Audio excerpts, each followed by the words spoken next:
got our newsletter and read it. You read my letter that says that I'm sharing this with Katie, our vice president. There's too many things going on in my life that I need to have the ability to run off to help my grandkids and stuff like that. So I'm doing the behind the scenes that I can be on Zoom meetings for 4 hours and stuff like that. So, but Katie comes from downtown and sometimes she gets caught. And so I'm going to start us off as far as the meeting. I want to thank y'all for coming. If you are not a member, it's okay. You can come and be involved in everything and anything. You don't have to be a member. It's great if you join. That doesn't mean anything different, except for if you don't get our newsletter, you would get that, but you can also sign up without being a member. If you want to know more about being a member, you go to the NPSOT.org, which is the state level, and it says join. Disclaimer, we are in the process of totally revamping our website, and it's going to be so cool. You're going to have a searchable database. There's all kinds of great stuff, but it is in transition till the end of the. If by chance you need something, you can still go to the Dallas chapter, hopefully, and go to it says contact and send an email that says help. It comes to me and I'll get back with you. Or if you want my personal email, I'll give it to you also. If you are a member and do not have a name tag, let me know also, and we will get you a name tag. We need name tag. Yes, Dorothy, you will be. I didn't know I left her off last time. Do they need to pay for it? No. This is part of your membership. We offer, we want you to be involved. There's 2 things. One, the Native Landscape Certification Program. If others don't know about this, this is amazing. Is this level 1? Yes, this is level 1. It's the introduction to native landscape. And what this is the class. It will be on Zoom. Janet Smith is one of our coordinators along with Nancy. And people will be teaching you about 50 plants in this one level. And they teach you about all of them, from trees to shrubs, vines, a few invasives. And after that class, you have an opportunity to either take and be certified in level 1. You don't have to if you choose not to, but you are now going to start on that, looking at everything going, oh, that's not a native. I need to take that. It's going down the rabbit hole, but welcome, because we're all there. The other part is then you go on a walk to see those plants in the environment. And the walk is going to be, the class is on a Friday, the walk is Saturday. It's at the Laura W. Bush Native Texas Park at the Bush Presidential Library. If you've never been to that park, it's behind the building. And I do tours there. I've been doing them for 10 years. So it's gorgeous right now. It is just amazing. You don't have to go and pay a ticket. You don't have to do anything, but just go and walk the back part by yourself or with the tour. Saturday we'll be there. The people will be from the NLCP, the people doing the tours like me. So there'll be a lot of people there on Saturday, 10 o'clock tours. Yes, that was a plug. But again, it doesn't cost anything to go, and you'll see many, many native plants and just all kinds of good stuff.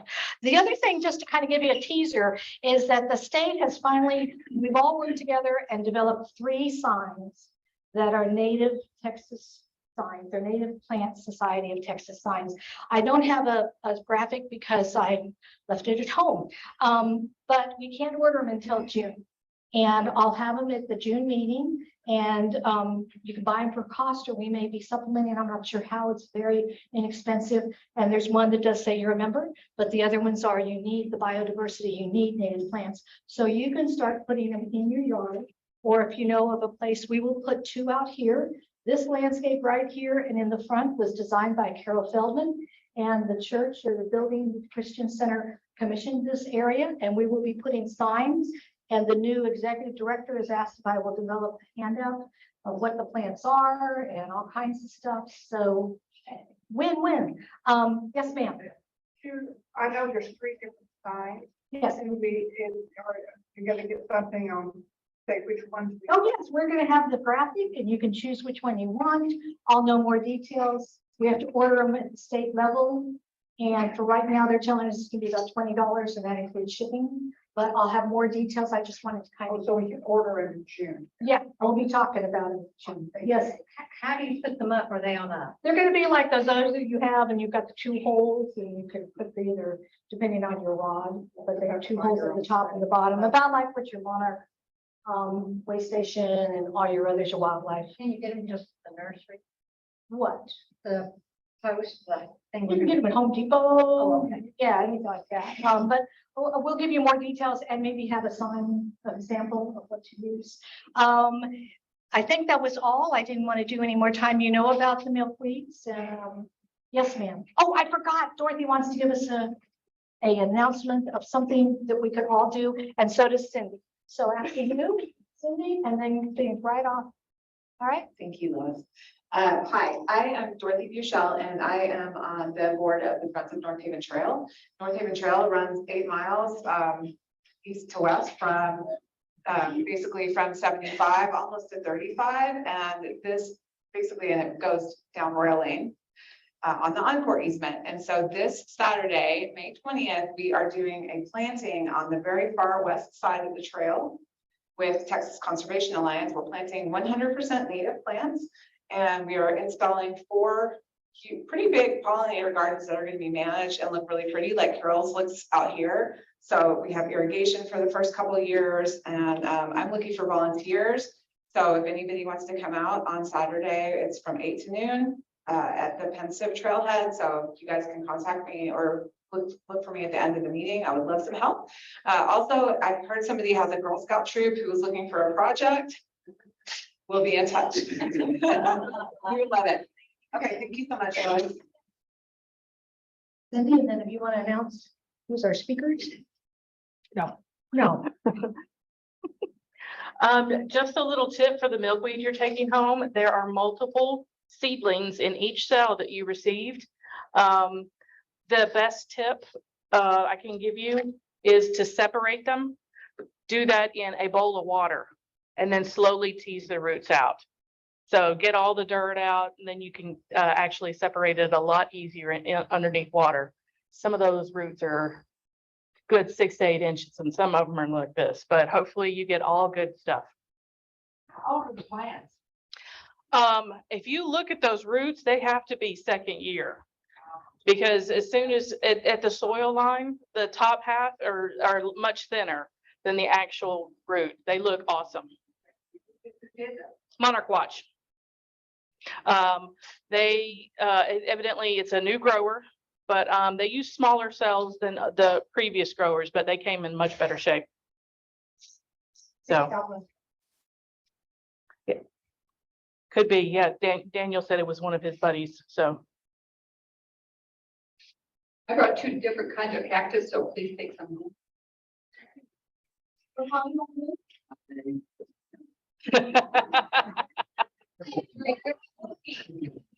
And there are 2 compass plants over there, and we have a couple of things left over from the plant sale in the black crate on the circular table. A couple of Zexmanias, some horse herb, there's a beautyberry and golden groundsel. So be sure and check that out before you go.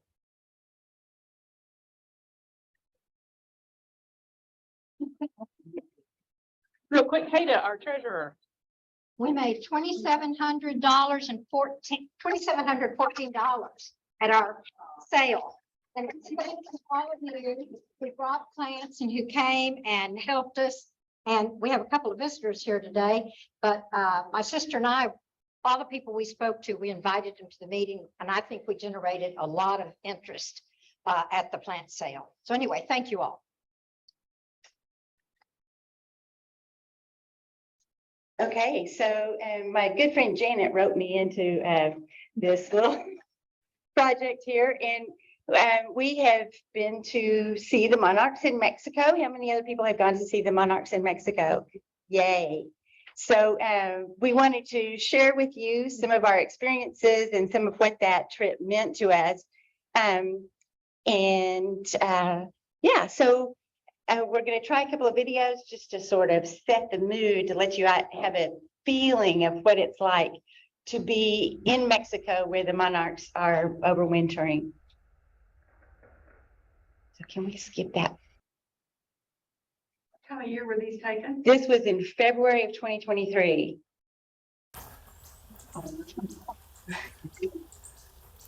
You had to watch every step so you didn't step on a monarch. Probably a stupid question. I've been to Mexico a zillion times. Was it safe going down there? Yeah. It's in Michoacan, Mexico, and that is a heavily cartel area. But we didn't feel unsafe in the least. I think that they really watch for the tourism business. But yeah, I mean, I didn't feel unsafe at all. And I don't think it's unsafe for tourism, but that is a place, I think officially it's on the Don't visit. watch list. Yeah, I wouldn't like drive around at night on your own. Well, it was a tour that you were on though, wasn't it? Yes, and I'll talk about that a little bit. So the sunlight hit a cluster of butterflies and they just burst forth. And just a couple of days after we left, the monarchs began their journey north. So they were really getting antsy at this time. And yeah, so that was pretty amazing.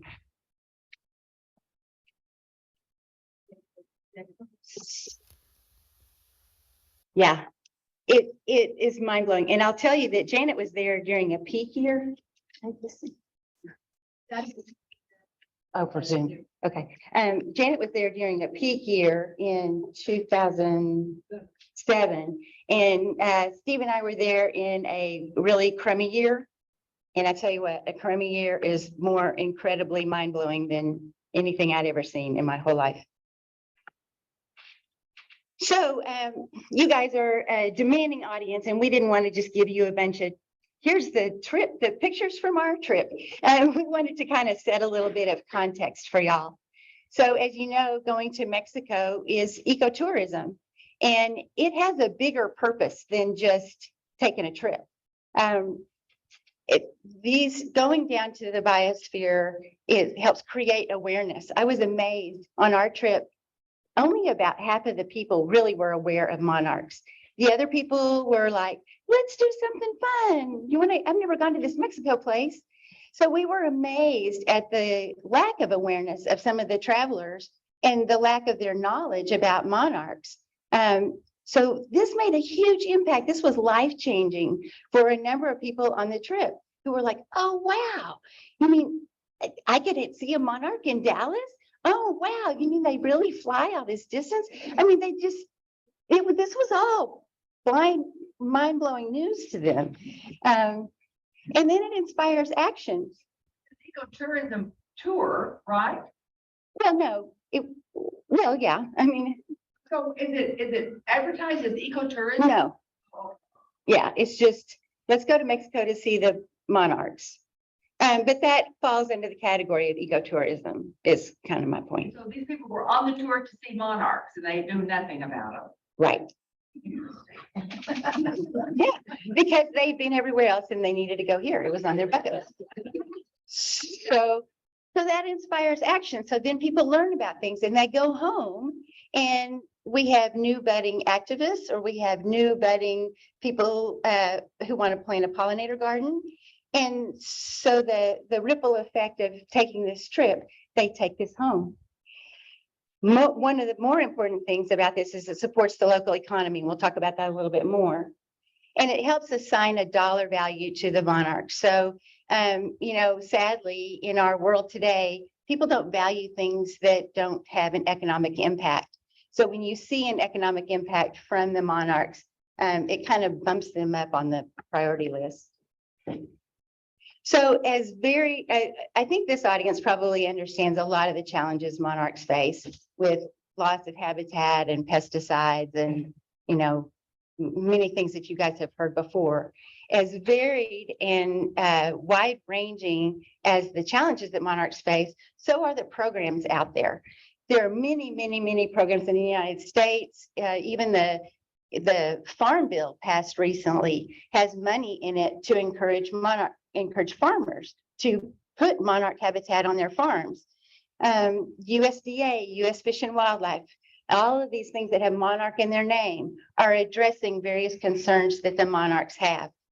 Is there anything going on in Mexico comparable? We're going to talk a little bit about that. So, so we talk about think globally, act locally. So all of these programs have big dollars on a national level, but it comes down to local. It comes down to like the NPSOT chapter putting in a butterfly garden or teaching about it. It trickles down to what happens at the local level. Can USDA convince Farmer Jones to put habitat in his land? And we end up with some pretty odd bedfellows. Even Bayer Chemical, who is one of our nemesis, right? They're the producers of neonicotinoids and glyphosate and all that stuff. Bayer puts a lot of money behind monarchs because, you know, that's the PR thing. And they even put, ironically, they put monarch habitat at their corporate owned properties. Another of this kind of odd bedfellows is pheasants forever and quail forever. So these are hunters, bird hunters, but they need habitat for their birds. And so they figured out they can get dollars for bird habitat if they get dollars for butterfly habitat. So, you know, you kind of end up with some unusual partnerships that are really effective.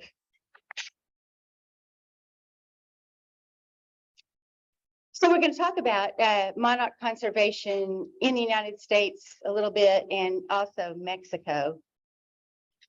And some of the, well, let me go back.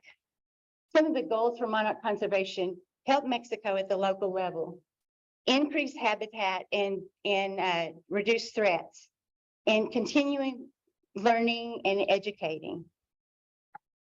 So in Mexico, part of that, you know, helping at the level of Mexico is I guess when I went, I was really impressed with, this is a poor land. It's beautiful, but the people are really struggling there.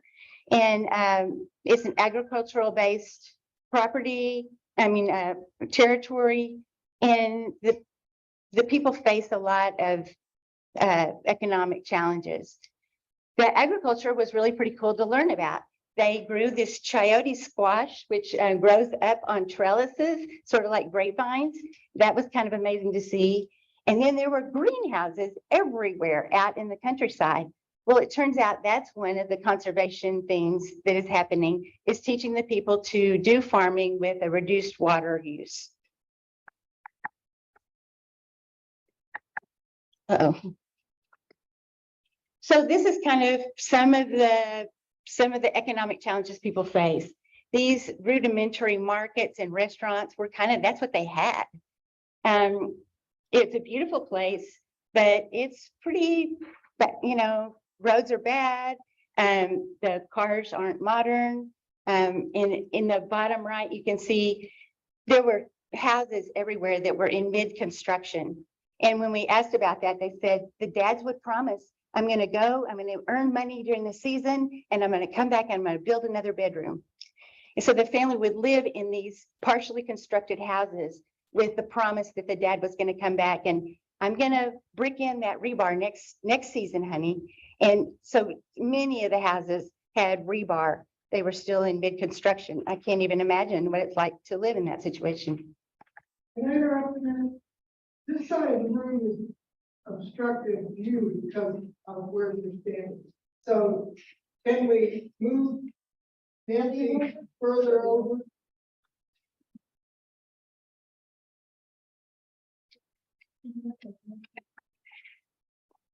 Further this way, we think?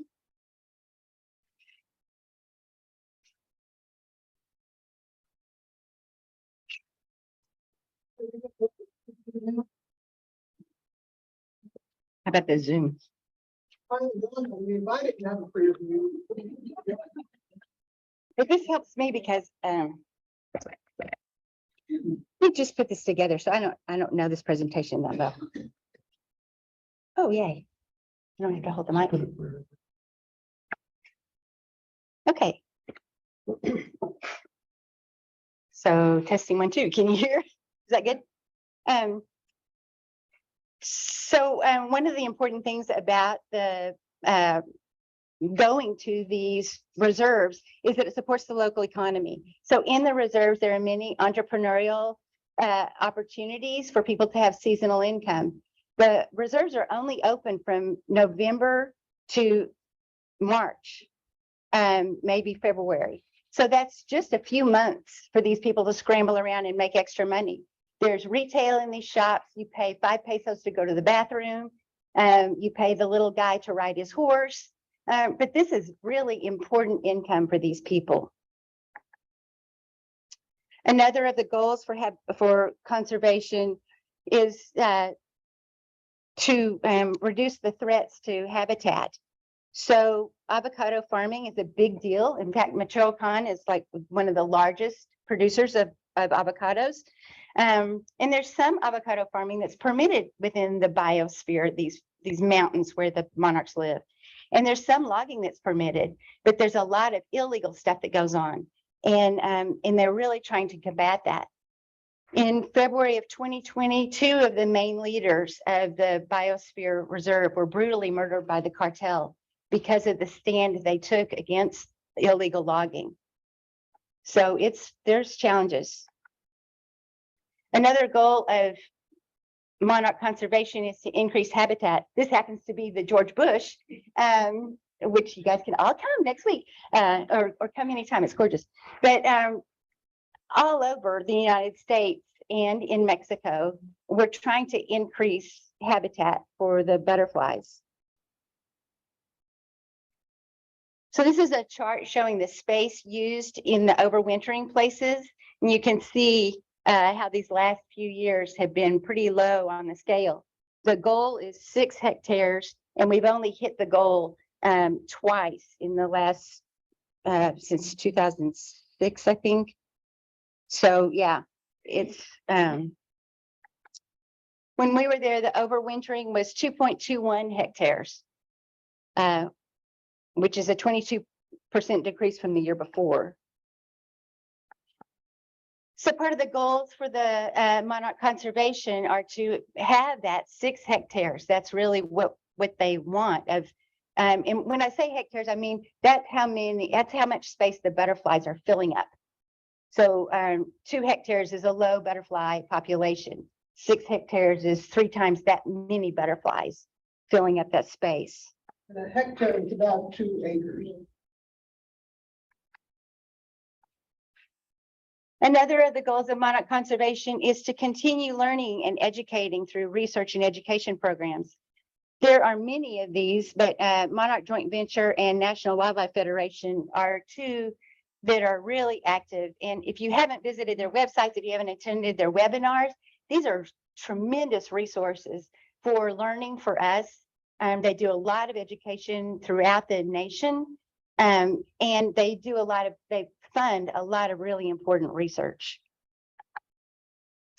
So some of the really fun webinars that I've watched recently talked about some of the technological advances that are helping in monarch conservation. One of them is figuring out what's going on with the butterflies. Journey North has done a lot. Citizen Science has done a lot. There's been a lot of research that's been done, but we still have so much more to learn. I didn't know that the monarchs kind of take 2 paths down to get from Texas to the wintering sites. But right now they're trying to figure out, how do they get there? Did they use, the magnetic field in the earth? Did they navigate by the sun? Is there something they smell? Is there something they feel? They're trying to figure out how it is that a brand new baby butterfly who's never been there before can find its way to Mexico. And one of the things they've done is this incredible little bitty computer. You can see relative to a penny, this thing is tiny and it's fabulous. It senses light, temperature, and barometric pressure. So it can tell when the butterfly's flying in the sun. It can tell the day length. It can tell when the monarch has gone into the forest. It can tell the temperature. So how is that affecting the monarch's behavior?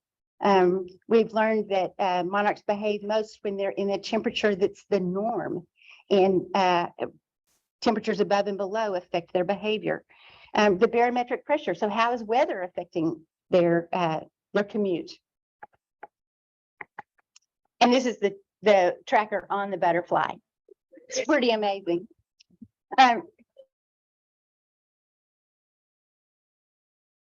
Another thing that's that's really super, super incredible about this is it has its own little solar panel on it, and it's recharged by solar energy. So this thing lasts a year and a half. So the first time they've been able to track the butterfly from Minnesota down to Mexico and back, because this thing has a year and a half lifespan. So they're being able to track the whole thing, which is much more than just the little tags have been able to do. And another amazing thing is this holds data. So they don't have to retrieve the little butterfly. They don't have to find the butterfly. They go out in the field with a radio antenna, and the antenna picks up the data off the butterfly wherever it is. And they can download all of this information that they've learned from this butterfly's trek as it's been flying. Absolutely incredible. I think it's in Michigan where, yeah, Michigan Micromote. Another thing that's shouldn't surprise us at all is they're beginning to use drones for monarch conservation research. So I attended this webinar and they said on every single slide, you know, reproduction of this image is prohibited, blah, blah, blah, blah. So I stole this image from Texas A&M. But so they are putting cameras over all the different kind of habitats they're wanting to monitor. And particularly they're focusing on Minnesota. There's a lot of research and a lot of funding and a lot of effort going into the 10-state Corn Belt region. And for some reason, Iowa and Minnesota are way ahead of the other states on the work they're doing, the academic work, and also just the groundwork. So this particular project, this IMMP, is happening in Minnesota, and they're monitoring all kinds of habitat, utility right-of-ways, people's monarch habitats they put in, farmland, roadside ditches, everything they can. And they used to send out teams of people to go check, go out there and survey this. Well, now with a drone, they can take with one image 1/10 of an acre. That would take their team 4 hours to walk through and try to count milkweed, milkweed, milkweed, milkweed, nectar plant, nectar plant. But with a drone image, they can capture all that. And then they're teaching the artificial intelligence to recognize this is a milkweed, this is a nectar, that's a nothing we don't need. And they're teaching AI to recognize all of this. So it's getting their data gathering so much more efficient, just mind blowing. And the other thing that's cool thing about, how you go down rabbit holes when you start exploring. So I stole this image from A&M, and lo and behold, A&M was working on using a drone to teach AI to recognize weeds. So then they can then directly apply the herbicide to the weed instead of the broad poisoning that has been done in the past. So, wow, that is an incredible thing. So let's talk about Mexico. You should go to Mexico. I hope you guys can all go. There are 4 reserves in Mexico that are open to tourists. There are 22 reserves where the monarchs fly and have been found. But it's about 3.5 hours west of Mexico City, and it's a beautiful place to go. So our tour happened to start out in Mexico City, which was really cool because it's a huge city with a lot of history and culture. We went on a history of the architecture tour. There were all these wonderful cathedrals, and the bottom right is the Mexico City Opera House. So, it's a very sophisticated city with a lot of culture and a lot to enjoy there. It's a sprawling city like Los Angeles. There's, miles and miles in the hills. And there are many ruins nearby. We happened to visit this one, which was a pre-Columbian ruin. So when the Aztecs found it, they didn't know what it was. And it was a magical, mysterious place. We think something the Aztecs built was old. Well, this was something that they uncovered that the pre-Columbians had built. So there's some pretty cool things to see. We happened to go with a tour that was organized by the Dallas Zoo. And if you're able to do with a tour, I really think that was added a lot of value to our trip, because not only did we have the guy from the zoo looking after us, then he hired an indigenous local professional guide who knew the area and took us around. And then that guy knew the other guides to hire. So Arturo was our wonderful guide, and he is indigenous. He's not of Hispanic background, but we forget that Mexico is a lot of indigenous people. It's not Hispanic, it's a lot of different tribes that have lived there forever. So Arturo was fabulous, and he took us on a lot of hikes, and at dinner he would give us a little, a little tiny lecture on what we were going to see and do. And it was really beneficial to have his knowledge, his local knowledge. And the other thing that was wonderful is when we went to the reserves, we're walking in with Arturo, and everybody in the reserve, hey, Arturo, everybody knew him. And he'd go, oh, I haven't given any business to Mary lately. Let's go have lunch at Mary's. And he'd walk up and, hey, Mary, got tacos for 12. And, it was wonderful to have him to grease the skids and take us to the cool places. We rode horses up the steep parts, which was really nice to not have to hike that. And that is a big concession for the local people. You have a caballero that has his little horse and whatever kind of saddle you might get. And you pay him 150 pesos and he takes you up and down the mountain on his horse. What is 150 pesos to US? $10? Yeah, 7, I think. Yeah, it's well worth it. And then once we got in the reserve, Arturo then hired a local reserve guide. So Sylvester took us behind the ropes off in the places where, the general folks don't get to go. And that was really amazing. So it's just incredible. It kind of reminded me of Colorado so much because the Oyamel is a Douglas fir. So it's arid country. It's these wonderful, huge, wonderful trees. And there's a lot of wildflowers. And so it reminded me very much of Colorado, but not, it was beautiful. And there were so many flowers, and we were just blown away because there were a lot of flowers that were kind of like what we have, but not. And the hummingbirds were everywhere. I never got a picture of a hummingbird, but boy, they were driving me crazy. I could hear them. And we learned the Mexican word for hummingbird is chupamirte, which means salvia sucker. And you can see all the salvia. They had a lot of salvia to suck. So there were all kinds of wonderful wildflowers. And that in the bottom right looks like Turk's cap, but ain't.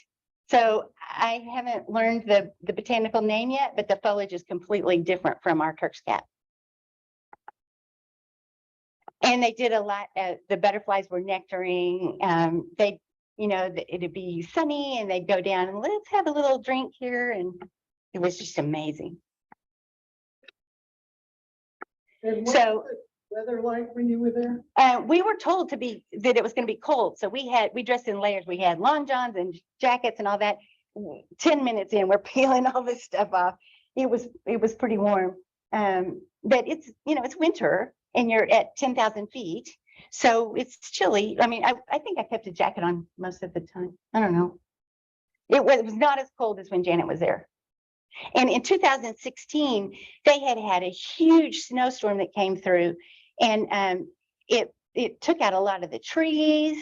It killed a lot of the butterflies. So they do get snow there. So these photos, I have to tell you, these are my husband's photos. I never took a picture that good in my life. But it's just amazing. The butterflies were everywhere. And, we get pretty amazed in fall when we see the butterflies come through. It's 10 times that. It's just crazy. So nectaring, and that plant in the bottom left looks a lot like our frostweed, doesn't it? There was a lot of that, but that's not frostweed. And I just learned in this room just a few weeks ago from Sam Biology that orioles can eat monarchs. We've always been told the monarchs have the cardinalides, so the birds can't eat them. Well, the orange and black Oriole can eat the orange and black butterfly. And we saw lots of orioles. They're just gorgeous.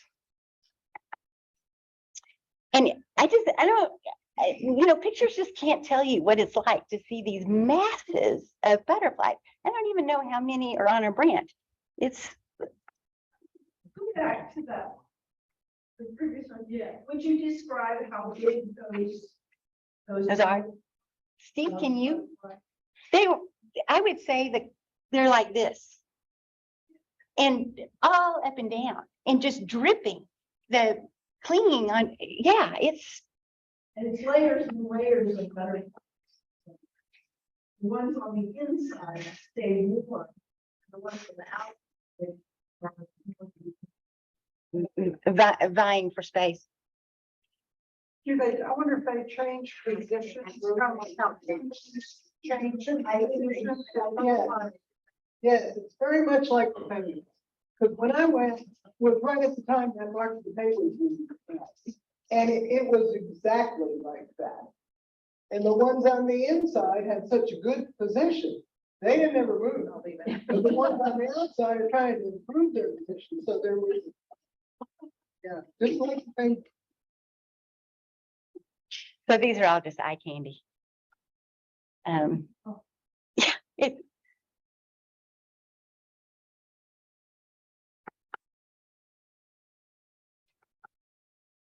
So this is the tagging. I think everybody in this room has probably tagged a butterfly, and you can see how many tags have been recovered over these years.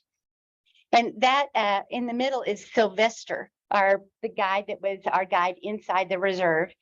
And so this is my absolute magic moment. When we were there, Sylvester found a tagged butterfly, this one right here. And so we took a picture of it, and I entered it on Monarch Watch when I got home. And I learned that the butterfly was tagged in Minnesota.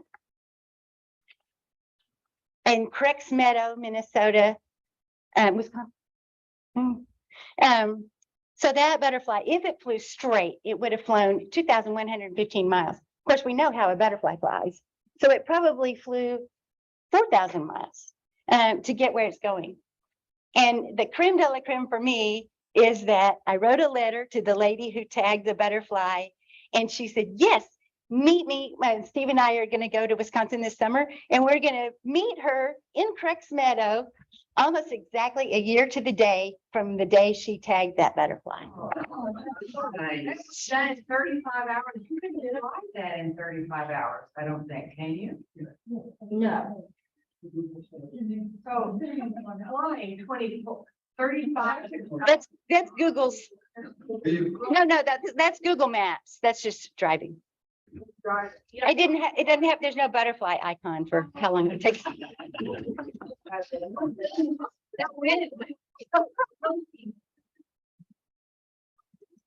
So this is.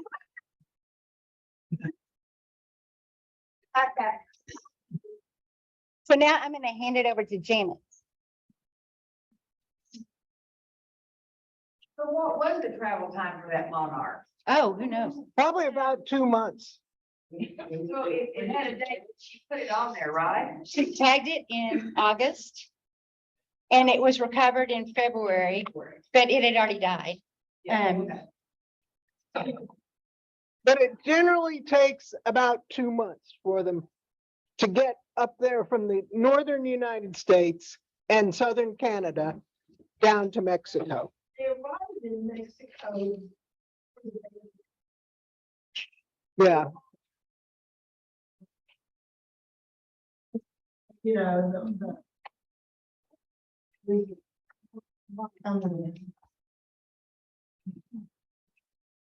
So Lincoln Brower is now deceased, but he was a decades-long researcher on monarchs, and a lot of the information we know about them now is due to his work.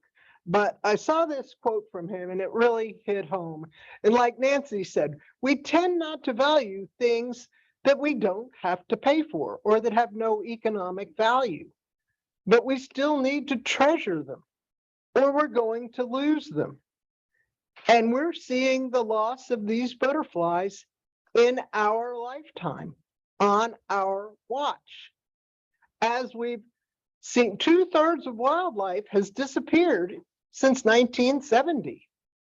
You know, it's not just the monarchs. The monarchs are kind of a poster child because they're lovable. You know, who doesn't love butterflies? I have some friends that are afraid of butterflies. We all have our irrational fears. I've got mine. You don't have to tell us yours, but you know, for the most part, butterflies are benign and people are not afraid of them. They're not going to bite us or anything. We can delight in them. So we need to do that. Where'd the computer go? That was just, I was just tagging on with him. Oh, okay. I see. Okay.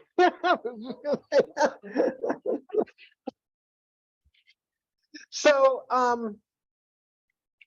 I want to ask you, you know, we assumed you knew a lot and we skipped over a lot, but in case there's questions that you have, and when I went in 2007, I think I could recognize a monarch, but you know, if you showed me 4 or 5 different orange butterflies, I'm not sure I would have been able to pick out a monarch.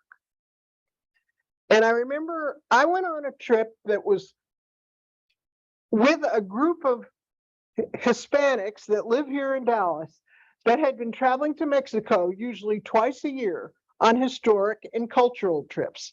And one year, a few years before I went, they had tried to go see the butterflies, but they were there in November and they hadn't opened the sanctuaries yet. So they didn't get in.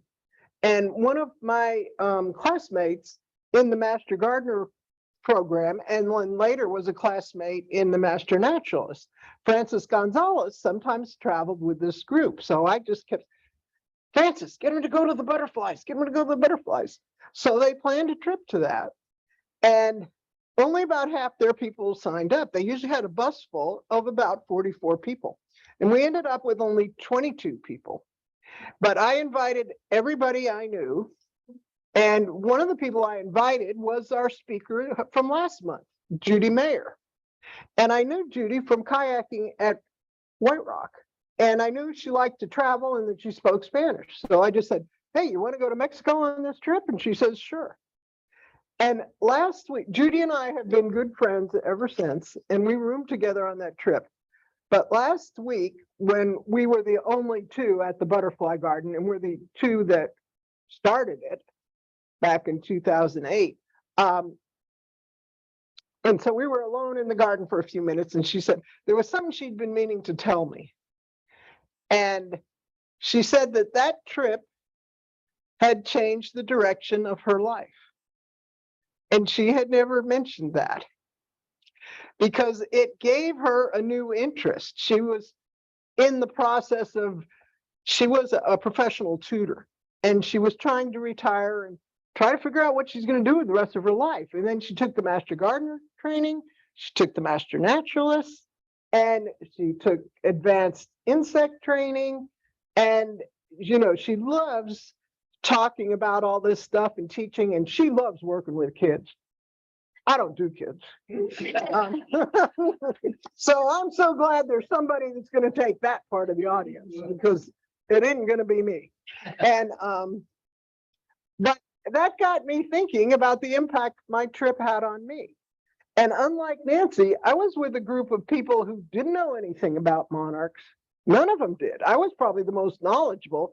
And I'm reading a children's book to learn stuff. You know, I'm reading it on the bus. And but when I came back, that's when I started all my research. And I had already started speaking for the Master Gardeners, but you know, I added the topic of the monarchs about, and I called it the miracle of the monarchs. So I've got that talk that is geared to an audience that is not already informed, because I was somebody who avoided science my whole life. If I ever learned the life cycle of butterflies, it sure didn't stay with me. But we moved around a lot, so maybe I missed it. You know, I have no idea. And I always saved science till I was a senior. Even in high school, I took biology as a senior. It was me in the National Honor Society, and everybody else in the class had flunked it because everybody took it when they were sophomores, except me. I didn't want to take science. And I aced that class. Mostly because the teacher had had cataract surgery, and back then, after you'd had cataract surgery, you couldn't see anything. So a big part of our grade was the bug collection, and I paid the kid next door to collect it, and he got all the bugs but a flea, so we cut a head off an ant and called it a flea. And I got 100. That's how much I hated science before I got involved after my retirement. So I now wish that I had gone with a group that had naturalists as a part of it, and I would have learned a lot more. But another thing that I, like Nancy, back in 2007, you know, I'd been to Mexico a number of times to the beaches and then traveled a lot of the country. But you know how you bargain for everything. And I'm up there bargaining to get the cheapest t-shirt and all that kind of stuff. And later I realized that was so American. That was so ugly American.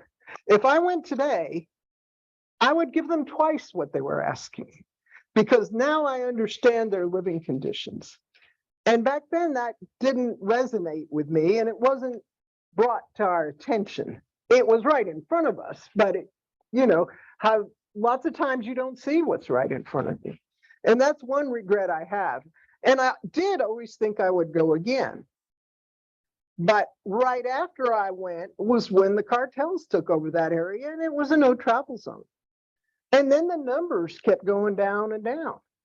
And I thought, well, I've seen it at a great time.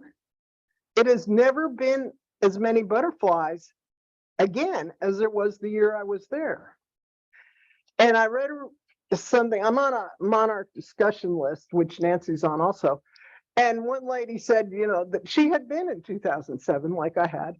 And then she went within the last 2 or 3 years. And she said it was just so depressing because of the lack of butterflies.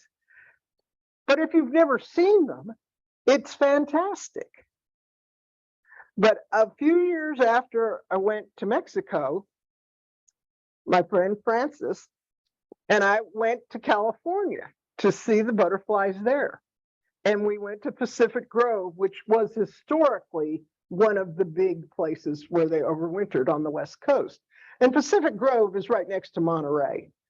And so we went out, we arrived at night. Next morning, we go out, and it's to a motel, one of those old 50s styles motel with the little cabins. And the monarchs are in the parking lot of that motel. So down in Mexico, you know, you go to great lengths to climb mountains and everything. Here you drive up in your park, and there they are. And so we were there, nobody else was there. Then we saw somebody sweeping up, and we talked to him, and he said, oh, they were so excited this year.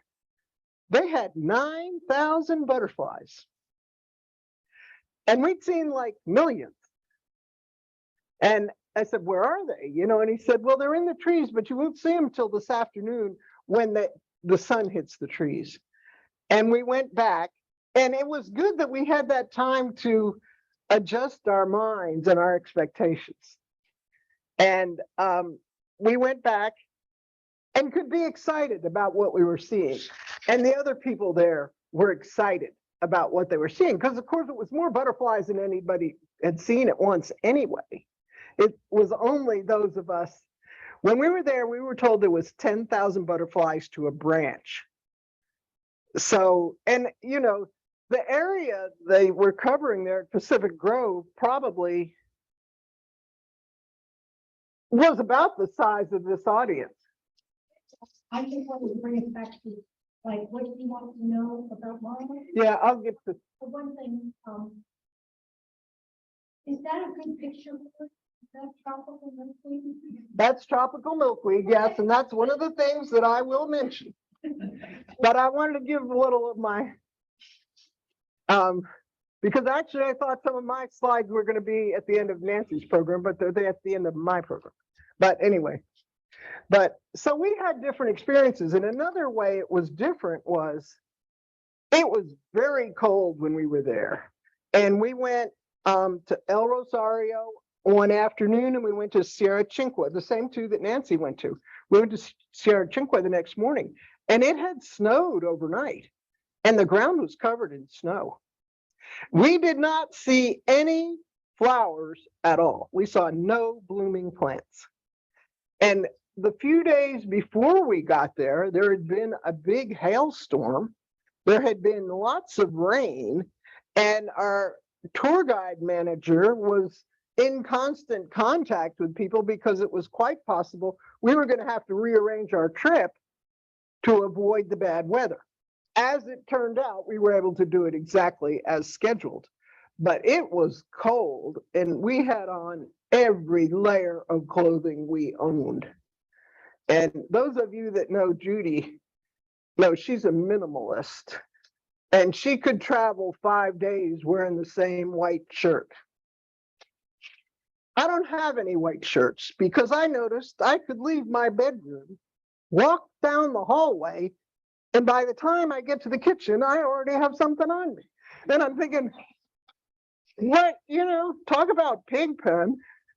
What can befall you from you're walking by 2 bedrooms, and you get spots on your white shirt, but that's me. So I had a lot more clothes than Judy did.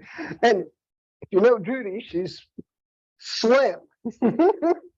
But she was wearing every layer of clothes that I didn't have on of mine because it was so cold. But so don't be afraid to ask any questions. I can zip through the slides that nobody wants to see. Question, but you taught me how to tell a male and a female butterfly, so are you? Yes. On that? Yes. That's a nice thing to be able to tell your friends. Yeah. Okay, because Lois mentioned my picture is on a tropical milkweed. Tropical milkweed is a 4-letter word in the monarch world. I know there's more letters in it, but you get the drift. Pardon? No, because it's native there. It's not native here, but it is the one that you can grow most easily, and it is the easiest one to purchase because it will be in retail nurseries.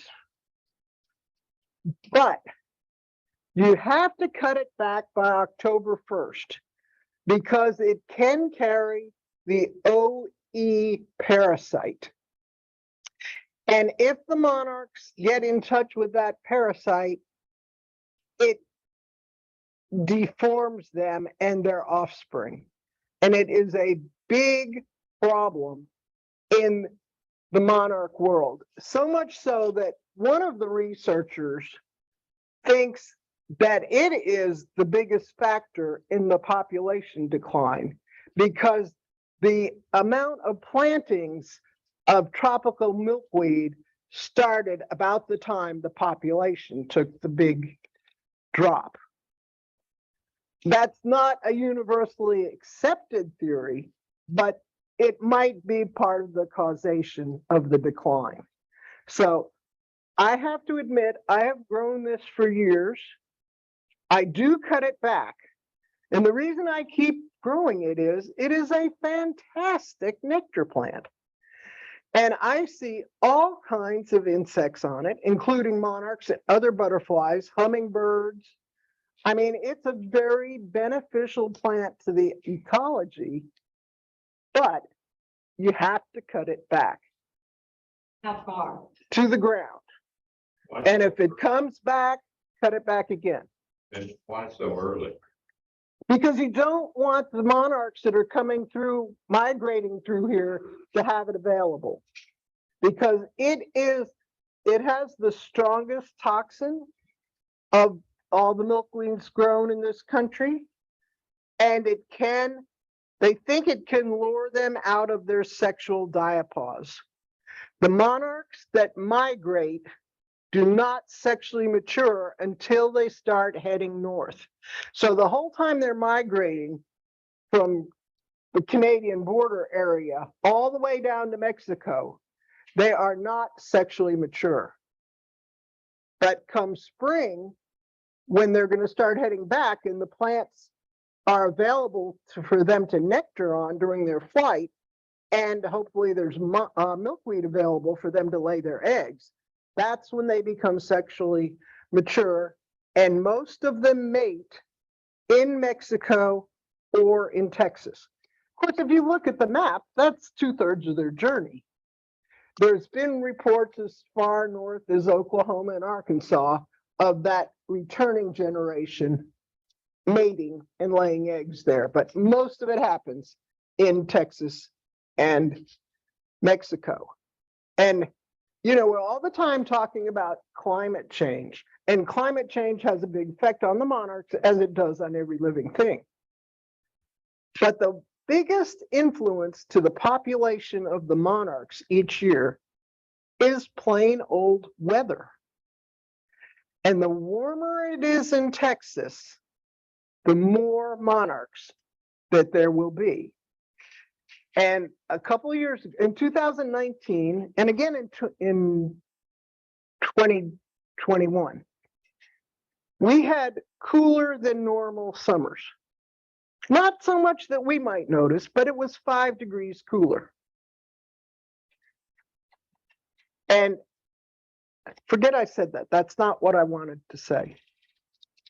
I might come back to that, but the warmer it is in April in Texas, the more monarchs will be created, because the warmer it is, the faster they go through their 4 life cycles, which are egg, caterpillar, chrysalis, and butterfly.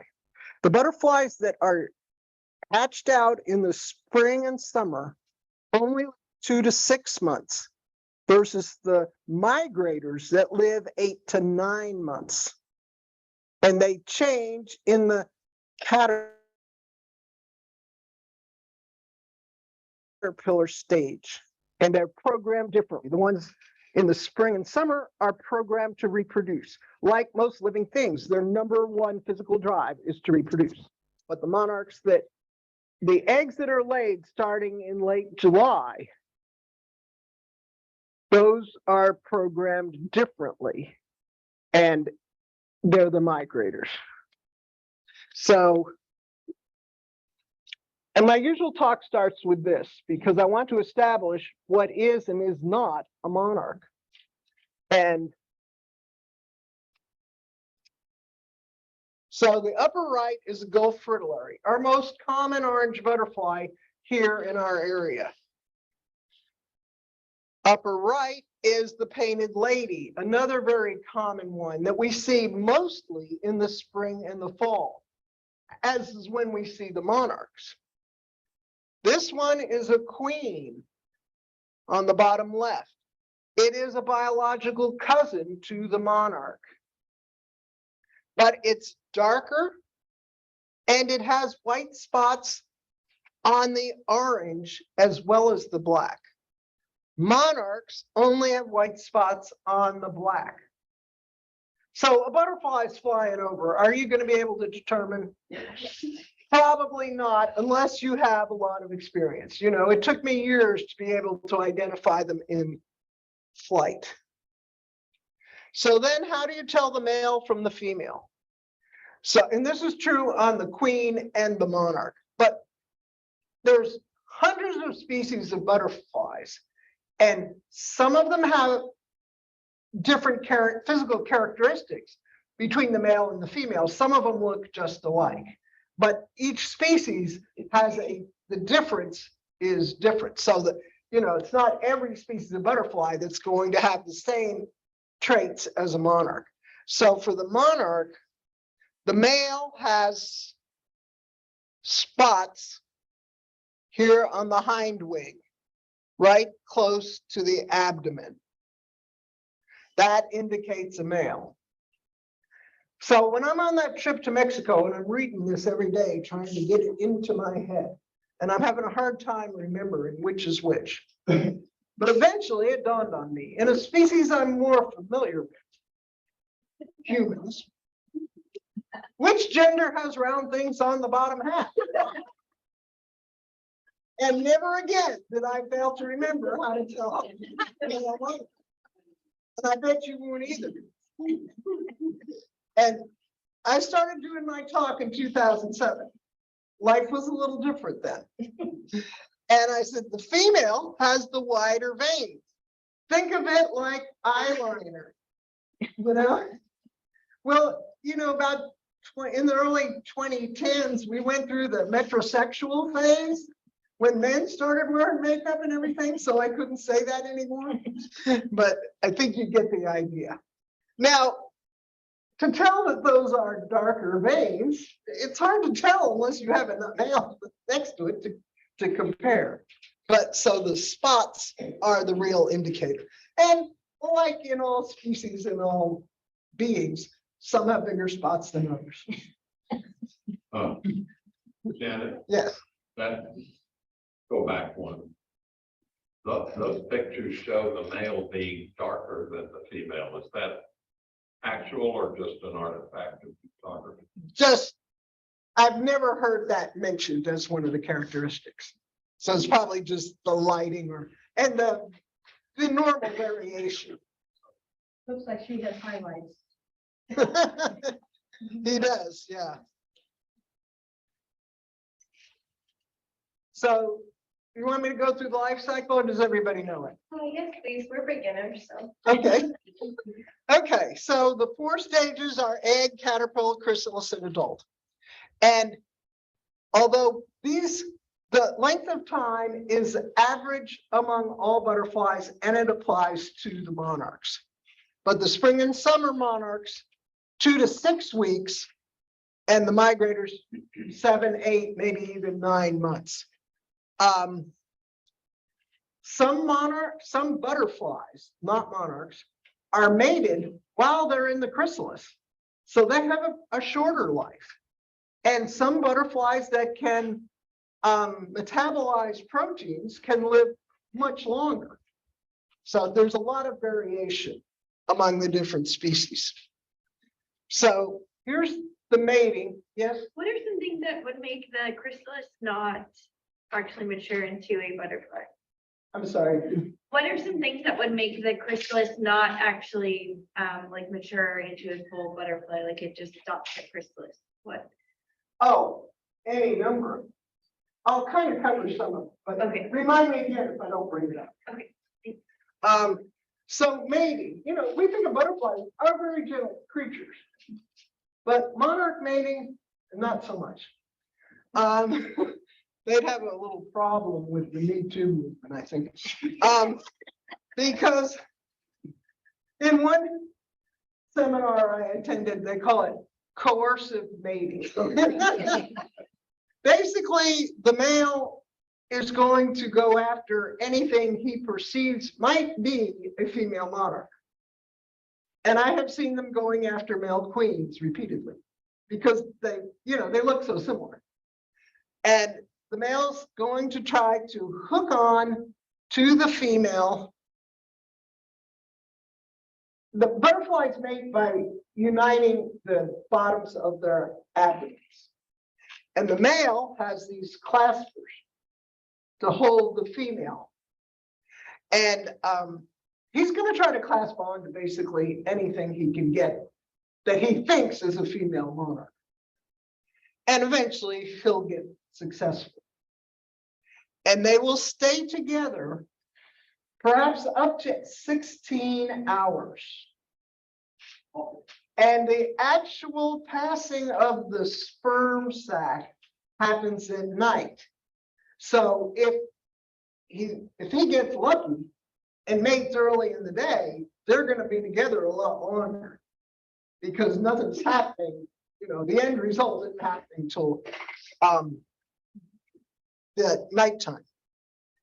And they can fly when they're united like this. They prefer not to, but if they're threatened, they can fly. And one day, back before there was the indoor butterfly house at the Discovery Garden, there was an outdoor one. And I was at a preview day taking a lot of pictures. And there was two mating queens. And they were on, some kind of plant. And another fellow that was there actually picked them up and moved them over and put them on a flower because it made a better picture. And I thought, really? One of my things, and I used to have a photography business. And my thing was, it was WYSIWAG. What you see is what you get. If Photoshop came along, everybody's saying, why'd you leave that dead leaf in that picture? I said, I'm done. I'm reflecting what nature really is. And nature, like everything else in life, is not perfect. But they withstand a lot. And the male will pass a sac of sperm. And this will be equal to about 1/10 of the female's weight. So she'll know she's pregnant. And males, we're gonna be. In the hierarchy, the biological hierarchy, it should be back here. Monarchs are considered a higher level biologically because they have multiple partners. And some butterflies, like swallowtails, when they mate, the last thing the male does is plug the female, preventing her from having any other sexual partners. So here you can see the incidence of mating among the males and the females, and notice that, a fair number of males are never going to get lucky. So they pass this sac of sperm, and then the female might mate more, but the eggs she's going to lay will always be from the most recent mating. So when she lays an egg, she's going to fly around all these plants trying to find milkweed, and she's going to taste it with her feet. That's how butterflies taste. And I've seen her do this in my yard. And then when they find the milkweed, then she will look around it, hoping to find no caterpillars or eggs on it, because she wants her babies to have that plant. And ideally, there would not be more than 2 eggs laid on a plant, because a caterpillar could eat that much. And caterpillars might eat eggs. It's a butterfly eat butterfly. So that's number one, why that egg might not survive. And that female's going to lay up, there's records of one laying 1,200 eggs, but the average is 400 or 500. And they are fertilized as she lays them. And so she puts her body in this C position, and she will lay the egg underneath the leaf so that it is visually protected from anything above. And it's about the size of a grain of kosher salt or smaller. I have seen them lay the eggs, and I have gone out and looked, and I cannot find the egg with my naked eye. It's very small. So here you can kind of get the size of it. So after a week or so, depending on the temperatures, the warmer it is, the faster it happens. This little tiny caterpillar will come out of this little tiny egg. We're not going to be able to see that caterpillar either. It's much too small. The first thing the caterpillar is going to eat is the shell of the egg. Then it's going to start eating these hairs that are on the leaf. We can't see those hairs or feel them. But for this little tiny caterpillar that was in a piece of kosher salt, it's size appropriate. And usually the eggs will be laid on the top of the plant because those are the newest newest leaves. And those will be the most tender. So it'll go through 5 instars. That means it's going to shed its skin 5 times. It'll fill up its skin, glue itself to a stem or a leaf, wherever it is. Takes about 12 hours to create a new skin. It'll crawl out of the old skin and eat the old skin, and then go back to eating the plant. In about 2 weeks, it'll end up being about the size of your little finger. It's the equivalent of a human infant growing to the size of a whale in 2 weeks. These are eating machines. In the insect world, it is the larval state that is the big eaters. So here's a milkweed at capacity with 2 caterpillars. If they encounter each other, they're kind of like dinosaurs, where they rear up and kind of go at each other with their antenna. It's kind of interesting to see, but I would never move them to make that happen. It's best not to touch caterpillars, but we all love to do it at least once. Just be very gentle. So after the 5th time, when it fills that last skin, it's going to climb down from the plant it's on and head in whatever direction it's headed, and it's going to look for something vertical. And it's going to climb it, hoping to find something horizontal. And it'll go out there and glue itself to the branch. Usually it could be a leaf or something, but it's usually a branch, or it could be the underneath side of a picnic table, underneath side of a railing, or one of the, that board on your fence, or the eaves of your house. It's just whatever it encounters first. I've seen one, like heading across my yard, where it's going to have to go to the next yard to find the tree. It's going to be the first vertical thing. So, I put it somewhere next to a vertical thing, so I didn't have to walk so far. But it's going to glue itself here, and the caterpillar is going to hang in a J position for about 24 hours. And you can tell when it's about to change to a chrysalis, and that process is called pupation, because the antenna will be shriveled and kind of hanging because they've dried out. And so this is, can you tap the screen? And this is where the caterpillar is going to shed that last caterpillar skin.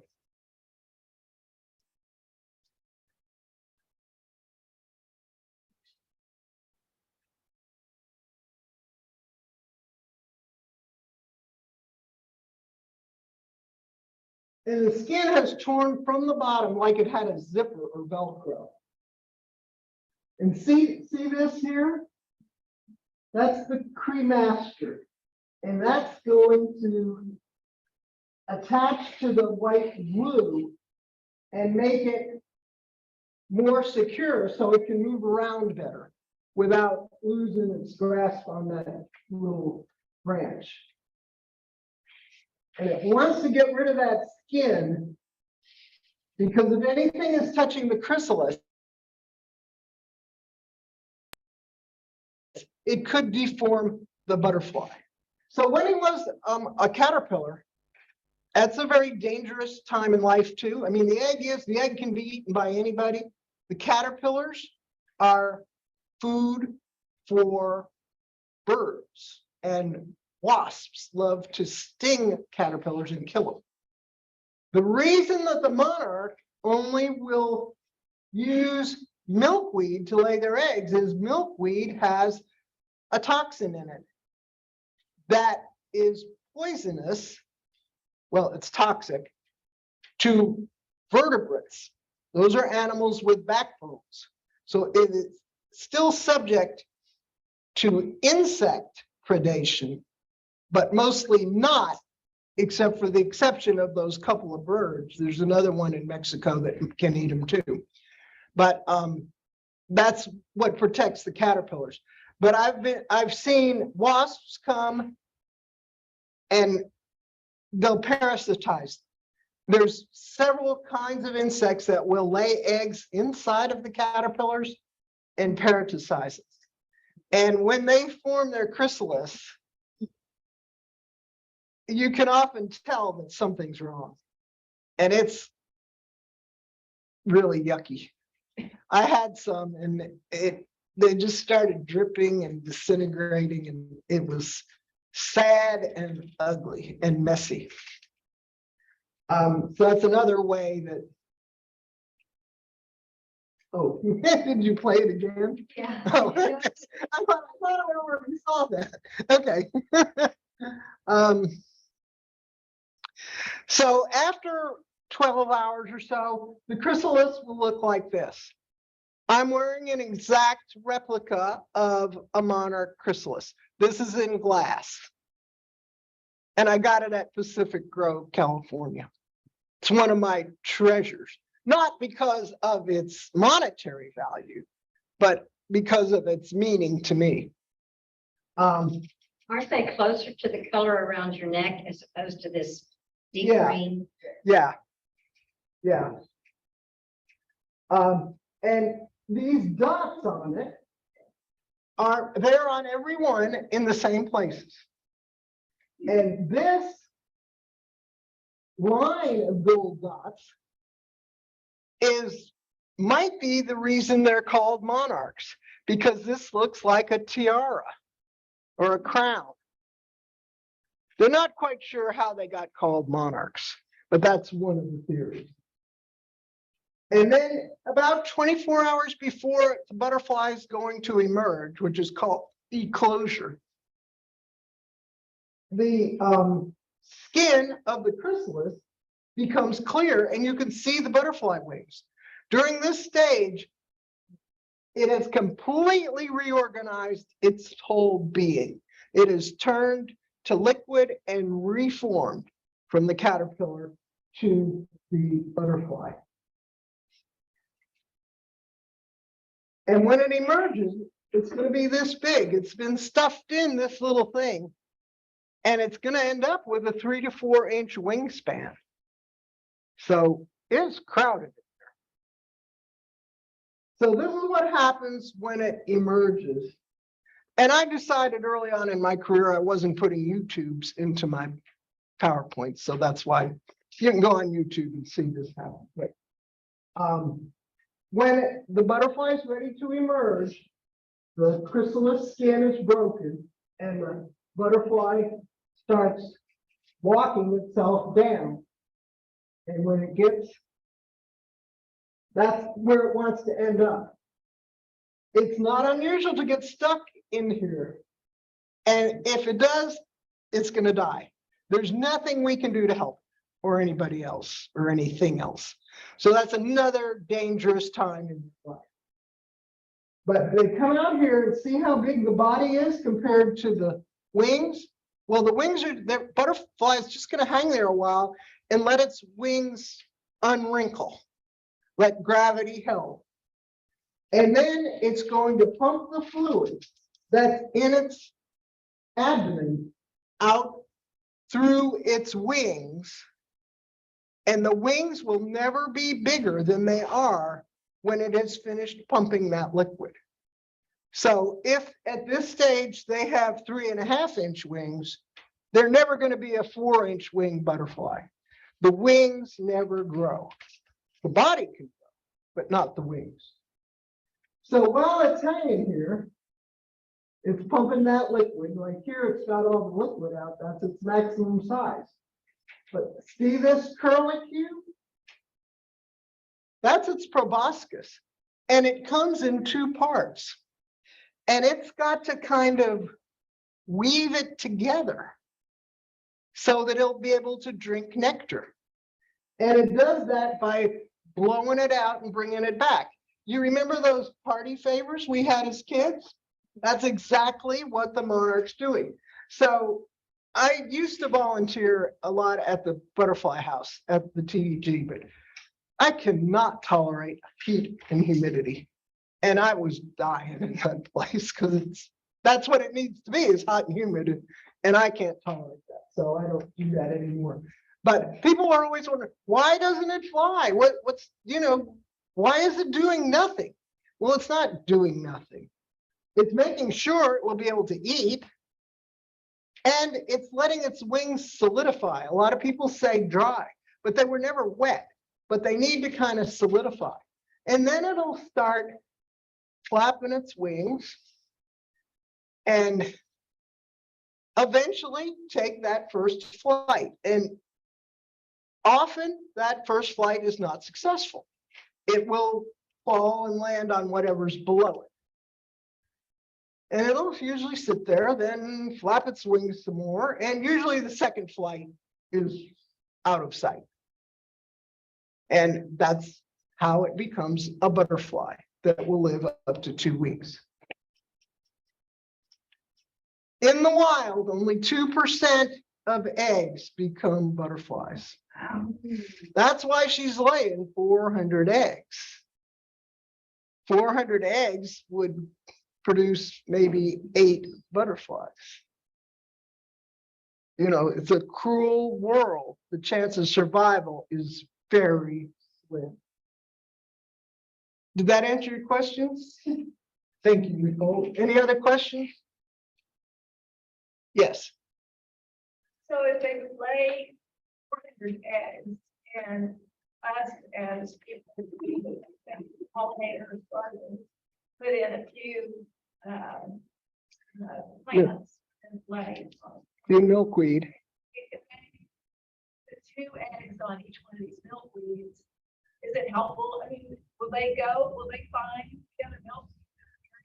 Hopefully, but in reality, they're probably not going to find enough to lay all 400 eggs.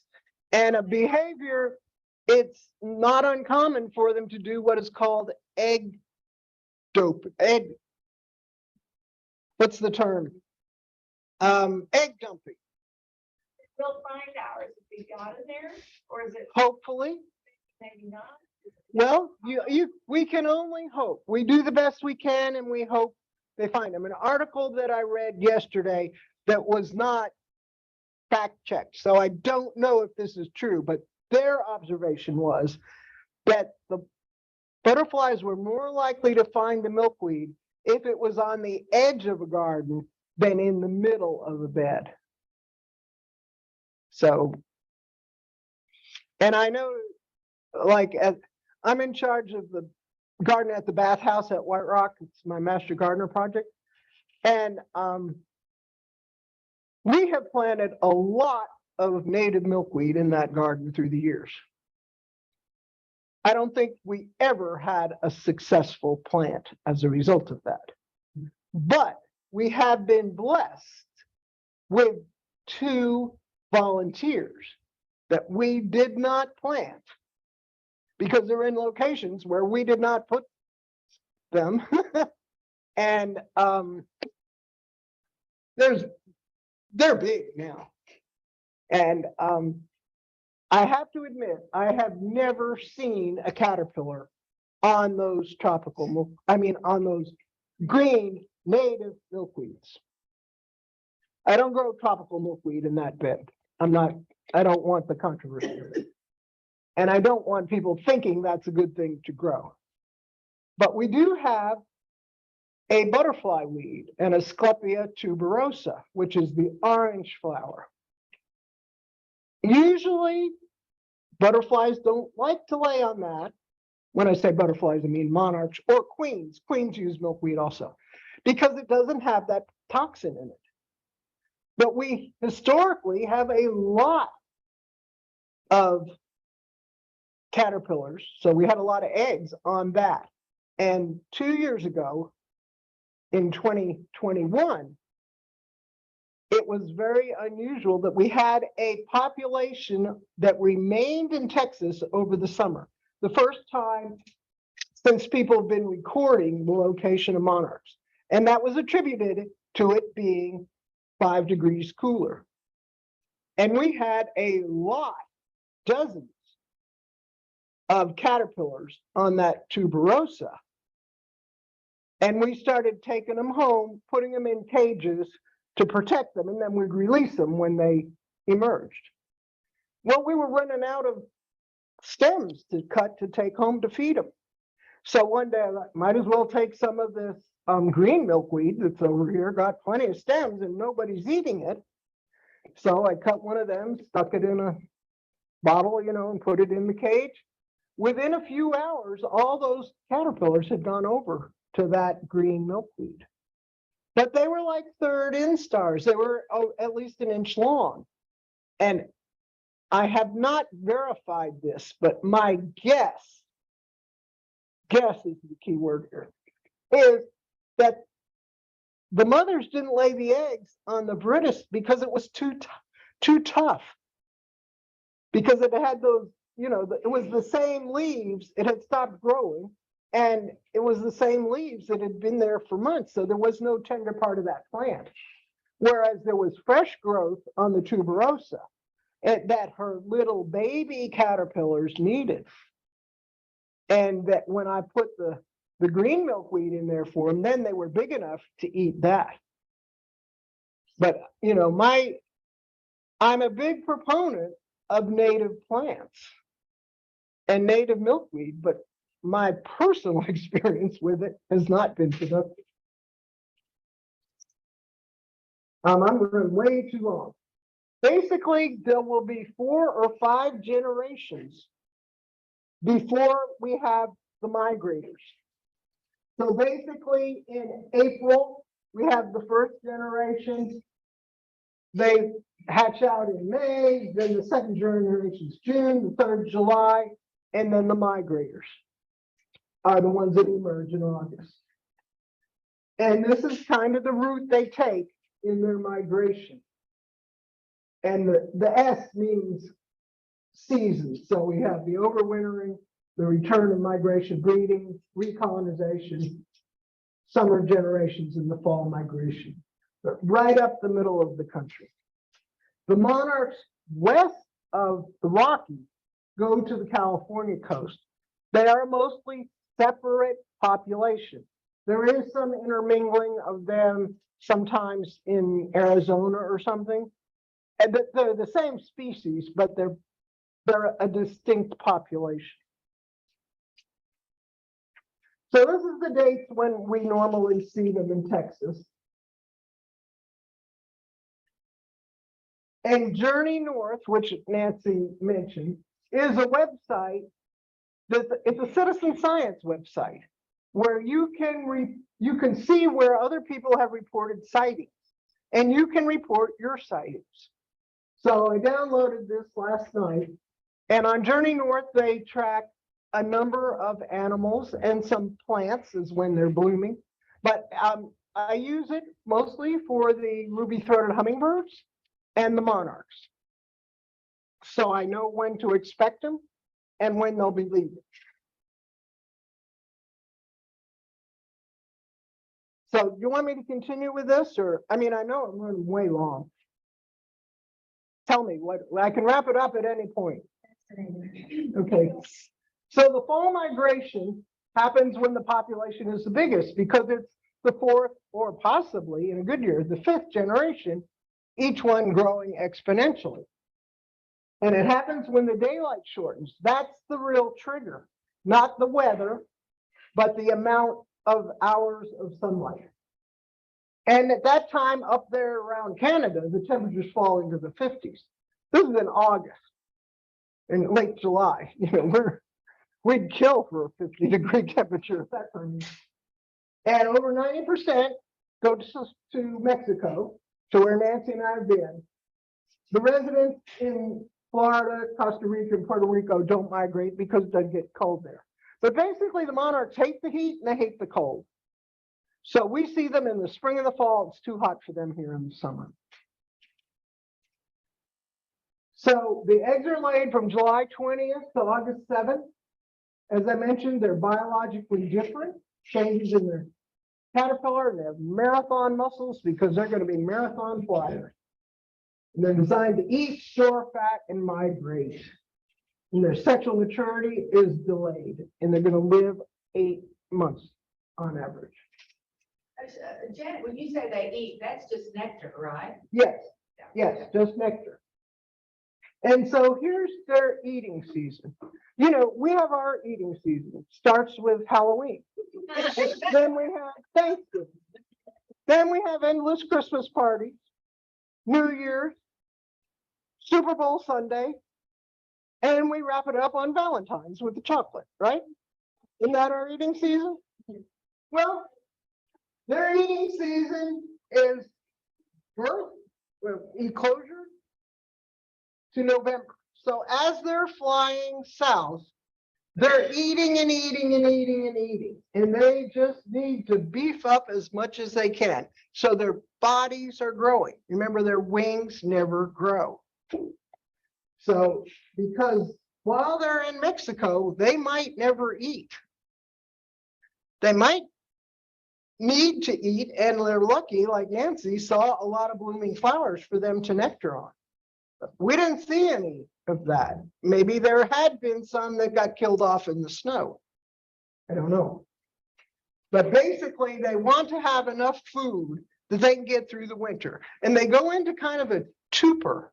It's not a full hibernation, but it is a reduced metabolic state.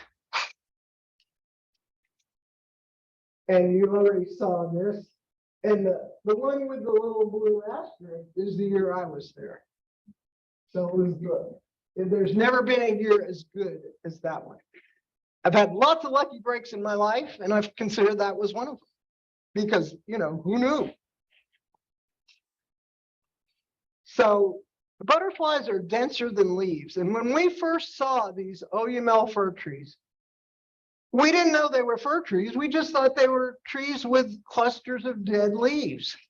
You know, and then the guide says, no, those are the butterflies. And when we went to El Rosario, they didn't have horses. We had to climb the last 1,000 feet up the mountain on the nicest trail I've ever been on. It had railings. It was mostly paved. It had lots of benches. Some places it had steps when it was really steep. It was a very nice trail. And everybody in our group made it, and some of them were in their 80s. So, but, you know, we started to see some butterflies. And then the guide says, no, you're not there yet. Go down here and take a right. And then we walked in to where the butterflies were. And we all, you know, we're bumping into each other because you just stop. You're just overcome with the sight, like you saw in the, yeah, I'm getting the speeded up. But like Nancy said, you know, you're just stunned. And then they say, be careful, you might be stepping on something. But they said they estimated 10,000 on a branch. You can see there's no way to count them. But I had a new lens, I had a new camera, and I was taking, you know, with the telephoto out to the max, not as good a camera as Steve has, but what was available at the time. And all I could see were white spots. And I thought, oh my God, this camera doesn't work. But I'm here and this is what I've got. I'm going to take pictures. And it turned out when I downloaded them, those were the white spots on the edge of the monarch's wings, but they're packed in so together, I was just seeing a lot of white spots. And when they're in the sunshine, they open up to absorb the heat. And when it's cloudy, they close up to conserve the heat in their bodies. And now they measure on the ground, but they used to measure the amount of space the monarchs take by doing a flyover. And you see here all these, how they've turned the trees orange. You know, so I've had the luck to fly over big forests in the fall when the leaves are turning.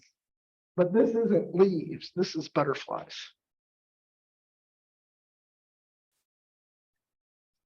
So let's end it there. Leave that picture. Any other questions? Okay, you've been a very patient. Yes, Cynthia. I was going to ask how you feel about the habitats. Do you think it changes their survival rate to you know, Nicole, for example, a teacher brought her 10 Yeah. cats. Well, I personally think, and I've talked to Carol Clark about it, and many of you know Carol Clark, she's gonna be our speaker next week. But she is one of monarch conservation expert for Monarch Park. And she said, you know, as long as you just keep them temporarily and you release them when they eclose, that's fine. What you don't want to do, what lots of people do, and there's lots of Facebook pages about it, is they like enclose their porch and they raise generations. And you don't want to do that. But, you know, to have them for 2 or 3 weeks to protect the caterpillars. And then you can see the chrysalis, because otherwise, you know, it takes a lot of luck to find a chrysalis in the wild. And then you get to watch the butterfly. And I think of it sort of like zoos. Yeah, the zoo isn't an ideal place for wild animals to live, but if they didn't live there, we wouldn't know them and we couldn't appreciate them and help them survive. So, you know, but you let them go as soon as they, and you have really a day before they're going to eat. So you can leave them in there for, you know, don't have to release them instant. I think we have one more question. I just had a few here. Okay, Great. I like to teach kids. So the way I teach the life cycle is we start off with hand signals. So everyone make an egg. Everybody, come on, make an egg with your hand. And so the egg is on the milkweed, and then it hatches, and out comes a larva. Make your larva. You know, some insects, they call them, you know, they're caterpillars, but you call them inchworms. But they eat and they eat and they eat. And I always refer to the book, you know, the what is it? Hungry Caterpillar. And they grow and they grow and they grow, and then they get bigger and they make the chrysalis. Like the chrysalis, and that's the pupa stage. And if you look inside, everybody look inside, you can see all of that mass that she was talking about. It's wiggling around and it's making new things, and it stands there. And when it's ready, it opens up, and out comes a butterfly, and it flies around, and then it goes and it lays another egg. Then you'll have the larva. Then you have another adult. The life cycle. So it's just it's great for kids to remember the life cycle. Excellent. that's great, because I help out at an elementary school. I just wanted to make one more note. Next month, we're having Carol Clark. And her talk is on. Plants that will survive droughts and floods. Excellent. Now, if you want to know more about how to grow milkweed from seeds, the Lynn Timer Native Plant Society chapter is having a Zoom presentation tomorrow from their chapter. The problem is we are all going through changes of our NPSOT chapters, and I've tried to go online to pull off that. So I have an email with that information. It just has a link to be able to watch Zoom. And if you want to see that, come up to me and we'll have you put your email into my little thing and we'll forward it to you. What time? It's at night. I think it's 7 o'clock, but it's on Zoom. So just in case you wanted to know, it's how to grow milkweed. All right, see y'all next week or next month. Or tomorrow night. Or tomorrow night, or.